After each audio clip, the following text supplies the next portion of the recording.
Nah, jadi itu betul ya bahwa Anda mau mengajukan semacam pengampunan lah gitu untuk, untuk Habib Rizik Syihab dan aktivis Islam termasuk Munarman dan lain-lain yang Anda nilai ini sebagai korban dari Islamofobia gitu ya?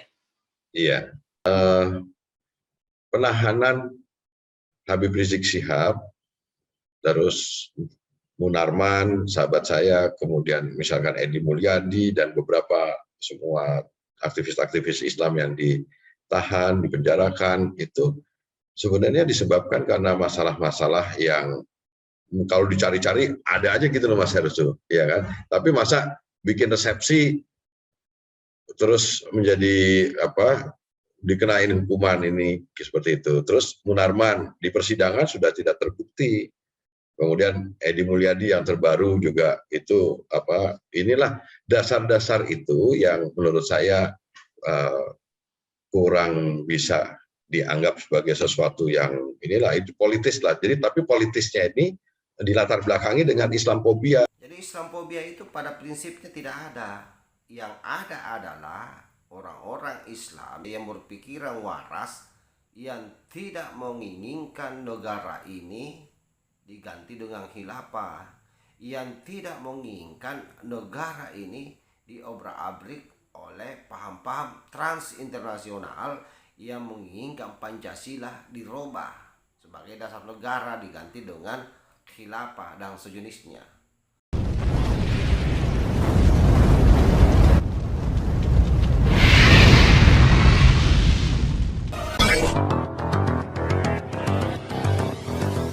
Assalamualaikum warahmatullahi wabarakatuh. Salam sejahtera buat kita semua.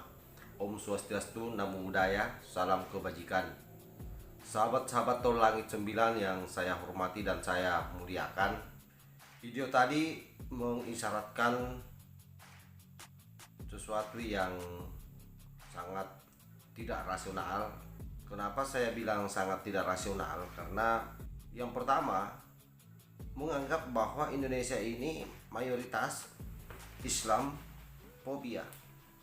Jadi kalau misalnya hari ini ada lagi ormas Syarikat Islam misalnya yang dalam video itu menganggap bahwa masyarakat Muslim Indonesia mengalami Islamfobia, saya kira itu sangat tidak masuk akal.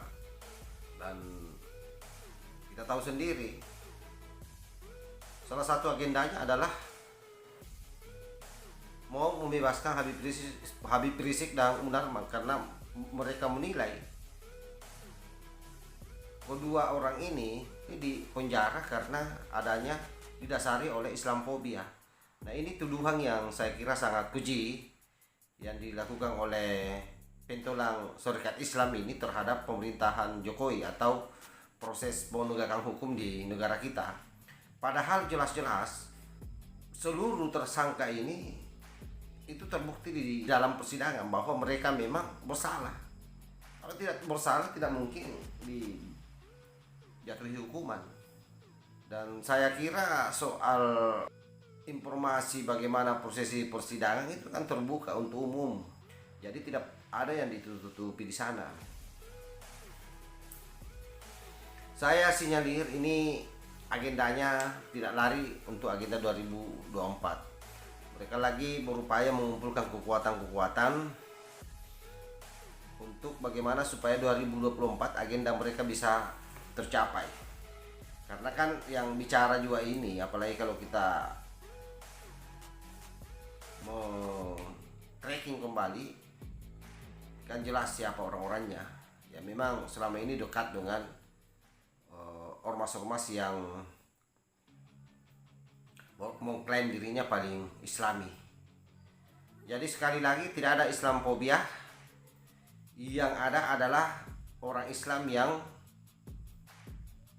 tidak menginginkan negara ini diacak-acak oleh agenda-agenda politik transinternasional yang memang menginginkan umat Islam ini larut di dalam kancah politik sehingga terjadi kekacauan dan pada akhirnya agenda mereka akan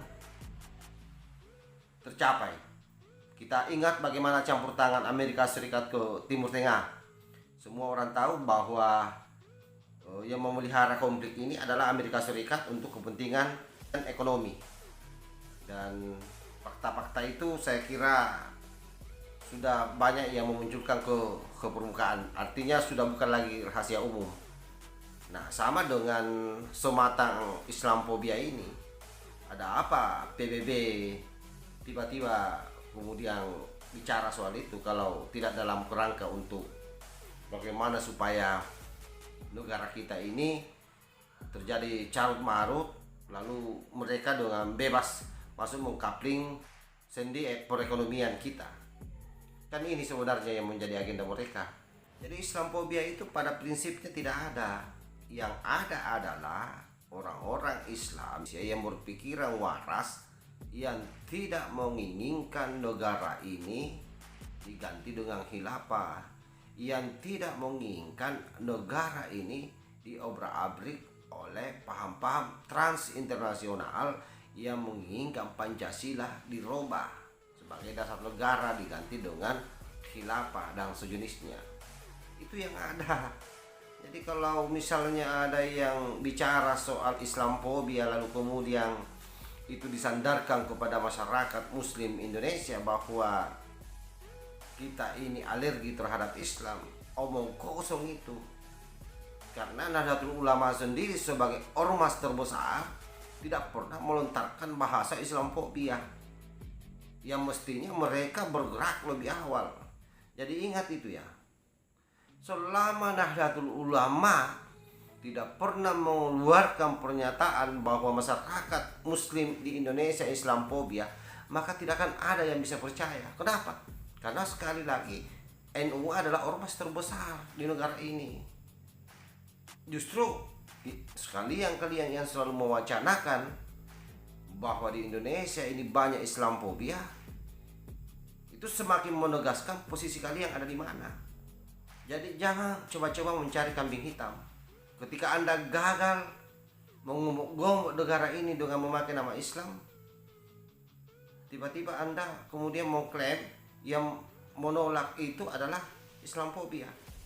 Sampai diseret-seret pada kasus Habib Rizik CS. Kasus Habib Rizik CS itu jelas-jelas pelanggaran hukum. Justru Habib Rizik bersyukur karena kalau mau kita lihat tindak tanduknya selama ini, ada banyak kasusnya yang jauh lebih dahsyat seperti yang selalu saya sampaikan.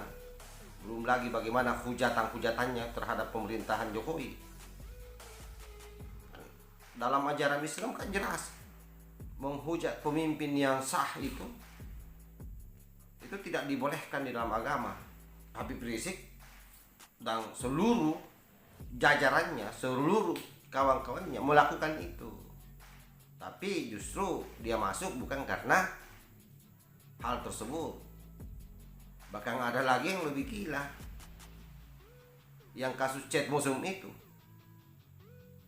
yang membuat dia lari terbirit-birit ke Arab Saudi. Tetapi kan bukan karena kasus itu dia dipenjara. Artinya apa? Negara ini sudah cukup baik terhadap orang-orang ini. Jadi jangan lagi ada wacana-wacana yang melemahkan proses hukum yang terjadi di negara ini dengan membawa-bawa Islamophobia. Karena itu tidak benar. Terbantahkan dengan seluruh peristiwa yang ada. Ingat bahwa sekarang ini seluruh informasi gampang diakses. Jadi tidak ada lagi orang yang dibodoh-bodohi, kecuali memang mereka yang punya kepentingan atau yang sejalan. Dan saya kira ini hanya secuil saja yang selalu berpikir seperti ini, dan orang-orangnya itu terus tidak pernah terganti, pemainnya itu terus. Dan lagi-lagi saya tugas bahwa ini pasti erat kaitannya dengan agenda 2024. Mereka sadar betul bahwa kekuatannya melemah. Habib Rizik sebagai simbol buat mereka yang hari ini ada di penjara tentu akan membuat mereka kewalahan di dalam pertarungan 2024 karena mereka sudah tidak punya lagi simbol. Jadi masyarakat jangan terpengaruh. Istilah Islamophobia ini tidak ada. Ini jualan belaka oleh mereka yang memang dalam setiap kontestasi apapun mereka kalah. dan selalu pelariannya ke sana. Islamophobia ini hanya jualan saja ini. Pada prinsipnya adalah satu, saya sampaikan bahwa selama Nahdlatul Ulama Muhammadiyah sebagai ormas Islam terbesar di Indonesia tidak pernah mengungkapkan bahwa Islamophobia itu ada, maka jangan percaya mereka. Saya kira itu yang saya sampaikan. Wallahul muwaffiq ila aqwamit thariq. Wassalamualaikum warahmatullahi wabarakatuh. NKRI harga mati. Salam Nusantara.